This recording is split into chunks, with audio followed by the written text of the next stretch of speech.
وبركاته.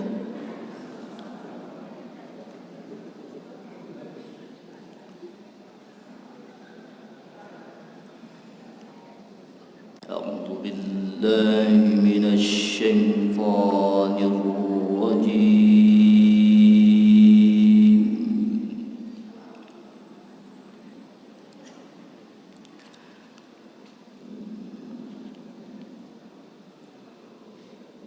بسم الله الرحمن الرحيم.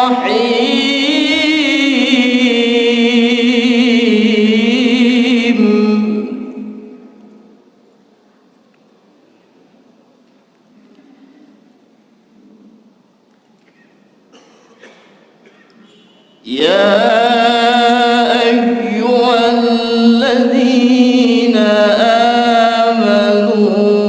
كتب عليكم الصيام كما كتب على الذين من قبلكم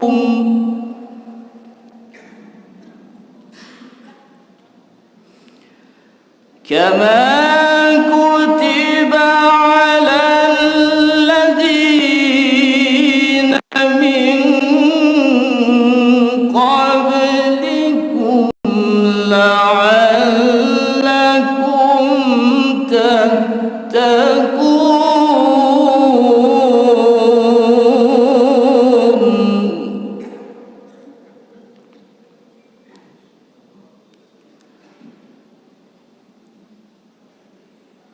أياما معدودات،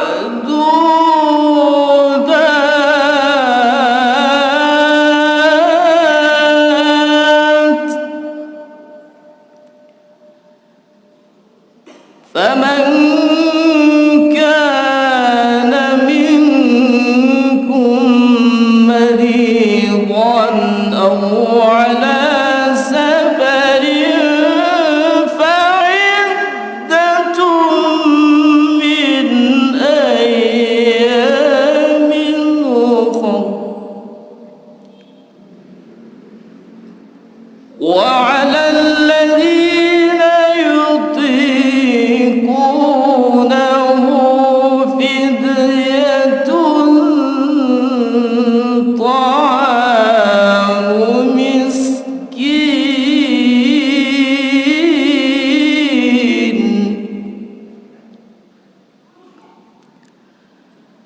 فمن تطوع خيرا فهو خير له، وأن تصوموا خير لكم إن كنتم تعلمون.